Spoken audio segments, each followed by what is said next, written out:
जय श्री कृष्ण। दोस्तों मित्रों, आखिर औरत का वह कौन सा अंग है जिसे हर रात पुरुष को बेशर्म होकर दबाने और चूसने से अचानक से अपार धन की प्राप्ति होने लगती है। तो मित्रों, मनुष्य औरत का वह कौन सा अंग दबाकर और चूसकर अमीर बन जाते हैं। और मित्रों, जो भी मनुष्य औरत का यह अंग दबाता या चूसता है, उसके घर में सदा मां लक्ष्मी का वास रहता है। यह भी समझ सकते हैं कि उसके घर में मां लक्ष्मी कैद हो जाती है। और तो और मित्रों, महालक्ष्मी की कृपा आप सभी पर सदैव बनी रहती है। तो मित्रों, आज की इस वीडियो में आप सभी को एक बहुत ही पावन कथा सुनाने वाले हैं। और ऐसी कथा के माध्यम से आप सभी लोगों को पता चल जाएगा कि औरत का वह कौन सा अंग है जिसे पुरुष को हर रात दबाने या चूसने से अपार धन की प्राप्ति होती है। तो मित्रों, हर एक पुरुष को अपनी अपनी स्त्रियों की यह अंग दबाना या चूसना चाहिए। तो मित्रों, मेरा आप सभी से यही आग्रह है कि इस वीडियो को शुरू से लेकर अंत तक जरूर देखना, क्योंकि मित्रों, आधी अधूरी जानकारी विष के समान होती है। इसलिए मित्रों, आप सभी वीडियो को बीच में न छोड़ें। तो मित्रों, कथा को आगे जानने से पहले वीडियो को लाइक करें और साथ ही हमारे YouTube चैनल को सब्सक्राइब कर लीजिए और बेल नोटिफिकेशन को ऑल पर सेलेक्ट कर दीजिए और कमेंट बॉक्स में जाकर जय मां लक्ष्मी जरूर कमेंट करें। तो मित्रों, आइए कथा को जानते हैं। मित्रों, एक बार की बात है, भगवान शिव कैलाश पर्वत पर विराजमान थे। तभी वहां पर अंतरिक्ष मार्ग से होते हुए गरुण महाराज वहां पर पधारते हैं और भगवान शिव को प्रणाम करते हुए कहते हैं, हे देवों के देव महादेव, आप मेरा प्रणाम स्वीकार करें। तब भगवान शिव गरुण महाराज को आशीर्वाद देते हुए कहते हैं, हे गरुण महाराज, आज आप कई महीनों बाद किस प्रयोजन से यहां पर पधारे हो और तुम मुझे किसी विषय में चिंतन करते हुए प्रतीत हो रहे हो। तब गरुण महाराज जी कहते हैं, हे प्रभु, आपने तो मुझे बता दिया था कि औरत की कौन सी 3 चीजें देखने से भयंकर गरीबी आती है। परंतु हे प्रभु, आज मेरे मन में 2 प्रश्नों ने फिर से जन्म लिया है, जिसकी वजह से मेरा मन किसी भी कार्य में नहीं लग रहा है। तब भगवान शिव जी कहते हैं, हे गरुण महाराज, आप अपने प्रश्न पूछिए। मैं आपके सभी प्रश्नों के उत्तर देने के लिए तैयार हूं। तब गरुण देव कहते हैं, हे प्रभु, औरत के वह कौन से अंग है जिसे दबाने और चूसने से अपार धन की प्राप्ति होती है। गरुण देव जी का यह प्रश्न सुनकर भगवान शिव जी कहते हैं, हे गरुण महाराज, आज आपने समस्त मानव जाति के लिए यह प्रश्न पूछा है।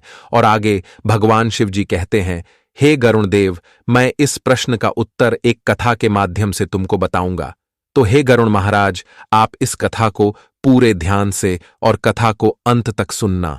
और जो भी पुरुष एक कथा को सुनने के बाद स्त्रियों के यह अंग दबाता या चूसता है, वह कभी भी गरीब नहीं रहता है और उसके घर में सदैव माता लक्ष्मी वास करती है। तब गरुण देव कहते हैं, हे प्रभु, आप मुझे वह कथा सुनाइए। मैं उस कथा को शुरू से लेकर अंत तक सुनूंगा और समस्त मानव जाति में इन प्रश्नों का उत्तर विस्तारित करूंगा। भगवान शिव कथा को आगे बताते हुए कहते हैं, हे गरुण देव, एक बार की बात है, मध्य प्रदेश के एक छोटे से गांव में रामानंद नाम का एक व्यक्ति रहता था। उसकी एक पत्नी थी जिसका नाम नंदनी था। नंदनी देखने में बहुत ही ज्यादा सुंदर थी और वह अपनी पति से बहुत ही ज्यादा घृणा करती थी। इसी कारण रामानंद अपनी पत्नी से बहुत ही ज्यादा परेशान था, क्योंकि उसकी पत्नी बात बात पर हमेशा उसे ताना मारा करती थी, तुम्हारे पास है ही क्या, घर में खाने तक को कुछ नहीं है। दोस्तों, उसके घर में बिल्कुल कंगाली छा गई थी, एक भी रुपया नहीं था और उसके घर में खाने के लिए अन्न का एक दाना तक नहीं था। दोस्तों, एक तो घर में खाने के लिए खाना नहीं था, ऊपर से पत्नी का ताना सुन सुनकर वह बहुत परेशान हो गया था। रामानंद को बिल्कुल भी समझ नहीं आ रहा था कि मैं क्या करूं। इसी परेशानी में धीरे धीरे दिन व्यतीत हो रहे थे।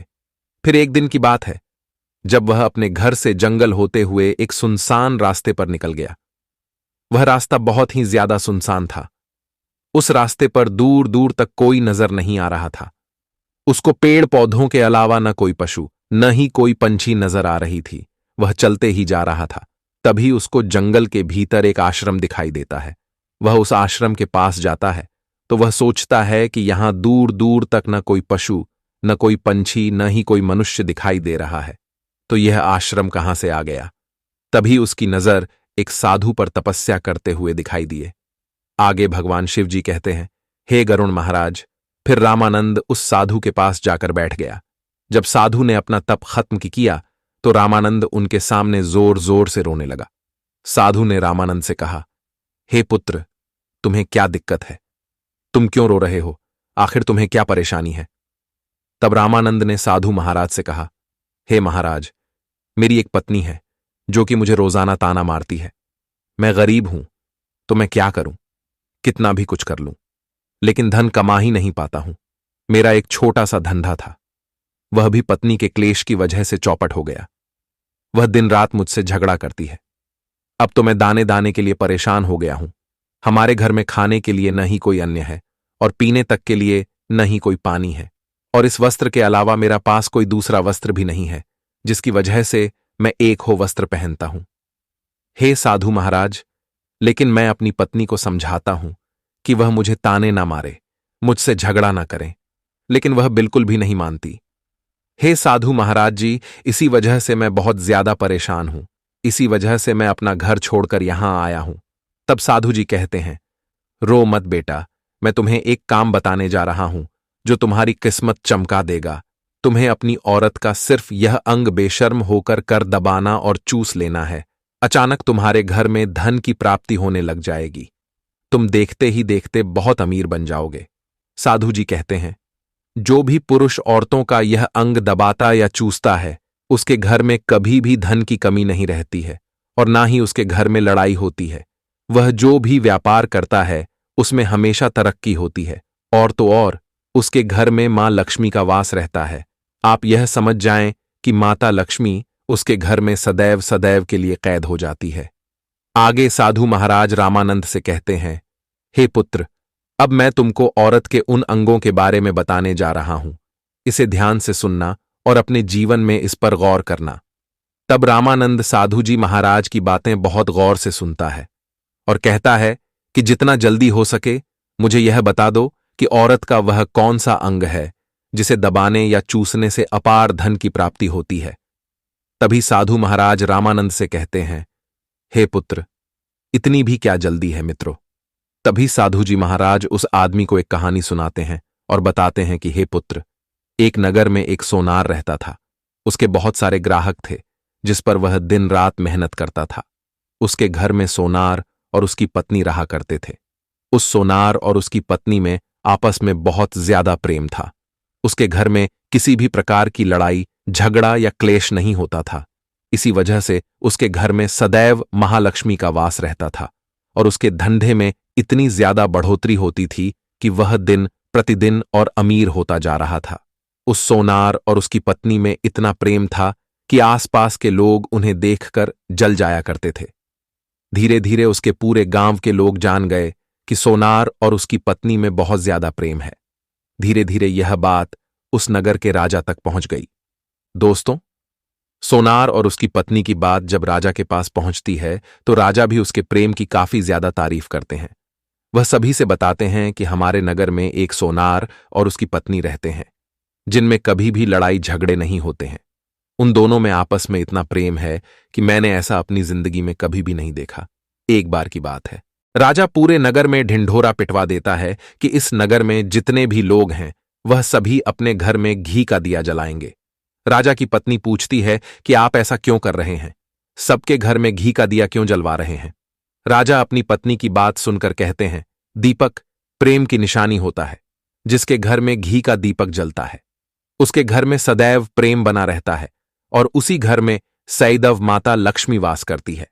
और मैं चाहता हूं कि जो प्रेम सोनार और उसकी पत्नी के घर में है वह हमारे पूरे नगर में रह रहे पति पत्नी के बीच हो।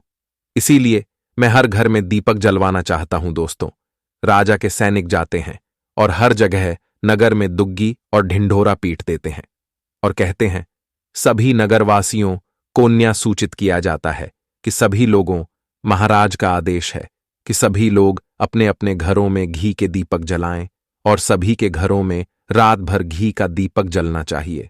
दोस्तों, राजा की बात मानकर सभी नगरवासी अपने अपने घरों में घी के दीपक जला देते हैं। लेकिन जैसे ही आधी रात होती है, सभी के घर के दीपक बुझ जाते हैं, लेकिन सोनार के घर का दीपक वैसे ही जलता रहता है। दोस्तों, दीपक हमेशा सोनार की पत्नी जलाती थी। सोनार की पत्नी अपने पति से प्रेम तो करती थी, परंतु उसका प्यार दिखावे मात्र का था। उस सोनार की पत्नी हमेशा माता लक्ष्मी की पूजा किया करती थी, लेकिन उस सोनार की पत्नी सोनार की बात नहीं मानती थी। वह हमेशा अपनी मनमानी करती थी। उसका जो भी मन करता था वही काम करती थी। लेकिन सोनार को इस बात से कोई भी दिक्कत नहीं होती थी, क्योंकि सोनार बहुत समझदार था। सोनार सोचता था, यदि मैं अपनी पत्नी को रोक टोक करूंगा तो घर में बेवजह ही लड़ाई झगड़ा होंगे। कई चीजें सोनार इस वजह से अनदेखा करता था कि उसके घर में प्रेम बना रहे। राजा अपने महल को छोड़कर पूरे नगर का नजारा देख रहे थे। उन्होंने देखा कि सारे नगर में किसी के घर में दीपक नहीं जल रहा है, लेकिन सोनार के घर में दीपक जल रहा है। तब राजा अपनी रानी से बोलता है कि देखो, सोनार और उसकी पत्नी के घर में दीपक जगमगा रहा है, लेकिन पूरे नगर में कहीं भी दीपक नहीं जल रहा है। इसी से पता लगता है कि सोनार और उसकी पत्नी में कितना प्रेम है। तब राजा की पत्नी राजा से बोलती है कि जो सोनार और उसकी पत्नी में प्रेम है वह किसान की पत्नी की वजह से है, और इसी वजह से उसके घर में इतना ज्यादा प्रेम है। दोस्तों, जब राजा रानी की बात सुनता है तो कहता है, नहीं, तुम्हारा सोचना गलत है। जो प्रेम सोनार और उसकी पत्नी के बीच में है वह उसकी पत्नी की वजह से नहीं है, बल्कि वह सोनार की वजह से है। रानी कहती है कि सोनार की पत्नी बहुत ज्यादा समझदार है, आपका सोचना गलत है, और यही वजह है जो कि उनके घर में कभी भी लड़ाई झगड़ा नहीं होता है। राजा कहता है कि सोनार समझदार है, और रानी कहती है कि सोनार की पत्नी समझदार है। दोस्तों, इसी तरह कुछ देर चलता रहा। इसी बात को लेकर राजा और रानी के बीच काफी झगड़ा हो गया। इसके बाद रानी राजा की दाढ़ी उखाड़ ली और राजा ने रानी को उठाकर पटक दिया। इसके बाद राजा कहता है, हम लोगों को झगड़ा करने की जरूरत नहीं है। क्यों ना हम सोनार और उसकी पत्नी की परीक्षा ले लें। सारा दूध का दूध और पानी का पानी हो जाएगा। लड़ाई करने के बाद इस बात पर राजा और रानी दोनों सहमत हो गए और दोनों की परीक्षा लेने के लिए तैयार हो जाते हैं। तब राजा अपने महल में जाता है और एक युवा सैनिक को बुलाता है और युवा सैनिक से बोलता है कि तुम सोनार के पास जाओ और जो जो प्रश्न मैं तुमसे बोल रहा हूं वह तुम सोनार को बोल देना। वह युवा सैनिक बोलता है, ठीक है महाराज। वह सैनिक राजा की बात सुनकर सोनार के पास जाता है। उस समय सोनार की पत्नी खेतों में गई थी, लेकिन सोनार की कुछ तबीयत ठीक नहीं थी। इस वजह से वह आज के दिन व्यापार करने नहीं गया था। इस समय वह सैनिक सोनार के घर पहुंच जाता है और सोनार से कहता है, मैं राज दरबार से आया हूं, राजा साहब ने मुझे भेजा है। दोस्तों, सोनार कहता है, बताइए, मैं आपकी क्या सेवा कर सकता हूं। आप बैठ जाइए, मैं आपके लिए पानी लेकर आता हूं। तभी वह युवा सैनिक बोलता है कि नहीं, तुम कुछ भी मत लाओ, मैं राजा का सैनिक हूं, बस आपके पास राजा का समाचार लेकर आया हूं। तब किसान कहता है, ठीक है, आप मुझे बताओ, राजा साहब ने मेरे लिए क्या समाचार भेजा है। सैनिक कहता है, सोनार जी, राजा साहब ने यह बोला है कि यदि तुम अपनी पत्नी को छोड़ देते हो तो राजा जी आपको बहुत सारे हीरे जवाहरात और साथ में तुम्हारे जमीन से 2 गुना ज्यादा जमीन राजा जी आपको गिफ्ट में देंगे। इसके अलावा राजमहल का आधा हिस्सा भी आपको दिया जाए। लेकिन जो सोनार ने जवाब दिया वह सुनने लायक है। सोनार ने कहा, राजा जी अपना पूरा राजमहल मुझे क्यों ना दे दे, लेकिन मैं अपनी पत्नी को नहीं छोड़ूंगा। जाओ और अपने राजा से कह दो। सोनार ने ऐसा कहा है। सैनिक जाता है और राजा को सारी बातें बताता है। इस समय रानी वहां पर सैनिक की बात सुन रही थी। सुनने के बाद रानी ने कहा, आपने सोनार की तो परीक्षा ले ली, लेकिन किसान की पत्नी की परीक्षा नहीं ली है। इस तरह से हम कैसे पता कर सकते हैं कि कौन समझदार है। इसके बाद रानी ने कहा कि अब मैं भी सोनार की पत्नी की परीक्षा लेना चाहती हूं। जब दोनों की परीक्षा हो जाएगी तभी पता चलेगा कि कौन समझदार है। फिर रानी ने भी एक युवा सैनिक बुलाया और कहा कि मेरी बात सोनार की पत्नी को बोलना और याद रखना। यह बात तभी बताना जब सोनार वहां पर ना हो। सैनिक ने पूछा कि रानी क्या बात बतानी है, वह तो बताओ तो। रानी ने सैनिक को सारी बात बता दी। सैनिक सोनार के घर जाता है और उसके घर में आवाज लगाता है तो उसके घर से सोनार की पत्नी निकल कर आती है और कहती है, बताओ क्या हुआ, क्यों ढिंडोरा पीट रहे हो? तो सैनिक ने कहा कि राजमहल से आया हूं, मुझे रानी ने भेजा है। सोनार की पत्नी ने कहा, बताओ किस लिए आए हो? तब सैनिक ने कहा, रानी ने बोला है, यदि तुम अपने पति सोनार को मार देती हो तो आपको बहुत सारे हीरे जवाहरात रानी आपको देंगी और साथ में राजमहल का आधा हिस्सा भी आपको मिलेगा। इसके अलावा जितनी भी आपकी जमीन है वह तो आपकी रहेगी, लेकिन उसकी 2 गुना जमीन भी रानी आपको देगी। यह बात सुनकर सोनार की पत्नी तैयार हो जाती है। कहती हैं, ठीक है, यदि मुझे रानी साहिबा देंगी तो मुझे मंजूर है, मैं अपने पति को मार दूंगी। तब सैनिक पूछता है कि रानी को कैसे पता चलेगा कि आपने अपने पति को मार दिया है? तभी सोनार की पत्नी बोलती है, मेरे घर में जो दीपक जल रहा है, जब मैं सोनार को मार दूंगी तो उसे बुझा दूंगी, तभी आपको पता चल जाएगा कि मैंने सोनार को मार दिया है। अब सैनिक सोनार की पत्नी की बात सुनकर राजमहल जाता है और रानी को सारी बात बताता है। सोनार की पत्नी की बात सुनकर रानी बहुत अचंभित हो जाती है। राजा और रानी को स्त्री जात से नफरत होने लगती है। उसी समय राजा अपने नगर के सभी लोगों को बुलाता है और कहता है कि मैं चाहता हूं कि मेरे और मेरी पत्नी की वजह से सोनार की जान न जाए। तुम लोग ऐसा करो, उस सोनार के घर जाओ और सारी बातें बता दो और उस किसान को बचा लो, वरना किसान की पत्नी उसे मार देगी। इधर सैनिक सोनार के घर जाते हैं और सोचते हैं कि सोनार की पत्नी सोनार को रात में मारेगी और दिया बुझाऊंगी। इससे पहले ही हम सोनार के घर में पहुंच जाते हैं और सोनार को बचा लेते हैं। दोस्तों, जैसे ही राजा के सैनिक सोनार के घर पहुंचते हैं तो देखते हैं कि सोनार तो मरा पड़ा हुआ है। तो सैनिक सोनार की पत्नी से बोलते हैं कि तुमको तो सोनार को रात में मारने के लिए बोला गया था, लेकिन आपने अभी सोनार को क्यों मार दिया? तब उस सोनार की पत्नी बोलती है कि सोनार को तो मुझे मारना ही था, रात में तो मुझे सिर्फ दिया ही बुझाना था, इसलिए सोनार को तो मैंने दिन में ही मार दिया है। सभी सैनिक तुरंत ही सोनार के घर से दौड़े दौड़े जाते हैं और राजा रानी को सारी बातें बताते हैं। राजा और रानी क्रोध से आग बबूला हो जाते हैं। इसके बाद राजा और रानी सोनार की पत्नी को बंदी बनाकर लाने के लिए अपने सैनिक से कहते हैं। सैनिक जाते हैं, सोनार की पत्नी को बंदी बनाकर ले आते हैं। राजा सोनार की पत्नी से पूछता है, ऐसा तुमने क्यों किया? तुम लालची औरत हो, तुम्हें पैसों से प्यार है। तभी सोनार की पत्नी ने जवाब दिया और बताया कि मुझे तो सोनार को पहले ही मारना था, वह तो मैं कोई बहाना ढूंढ रही थी, क्योंकि सोनार की आदत बहुत खराब थी, वह मेरे साथ बहुत खराब व्यवहार किया करता था। तो राजा ने कहा, ऐसा क्या करता था? सोनार की पत्नी ने जवाब दिया कि वह मेरे नाक का ऊपरी हिस्सा अपनी उंगली से हमेशा दबाया करते थे। इसके अलावा सोनार एक काम और मेरे साथ करता था। वह सोनार मेरे कान का पिछला हिस्सा अक्सर अपनी जीभ से स्पर्श किया करता था। राजा ने पूछा, यह बताओ, जब आप लोग गरीब थे तब क्या सोनार आपके साथ यह काम करता था? तो सोनार की पत्नी बोलती है, नहीं महाराज, तब ऐसा नहीं करता था। तब राजा ने कहा, मैं समझ गया कि सोनार ऐसा क्यों करता था। उसी समय साधु जी ने रामदत्त से पूछा, तुम्हें कुछ समझ में आया? औरत का कौन सा अंग दबाने तथा चूसने से लोगों को अचानक धन की प्राप्ति होती है? तो रामदत्त ने कहा, नहीं साधु जी, मुझे अभी समझ में नहीं आया। तभी साधु जी कहते हैं, अगर अभी समझ नहीं आया तो मैं फिर से आपको बताता हूं। सोनार अपनी पत्नी के साथ जो पहला काम करता था वह है, उसके नाक के ऊपरी हिस्से को अपनी उंगली से दबाता था। तो जिस भी मनुष्य के घर में पैसों की कंगाली रहती है उसे अपनी उंगली से औरत के नाक के ऊपरी हिस्से को जरूर दबाना चाहिए। दोस्तों, औरत के नाक के ऊपरी हिस्से को बहुत शुभ माना जाता है। इसी वजह से जो यह काम करता है वह हमेशा धनवान पुरुष बन जाता है।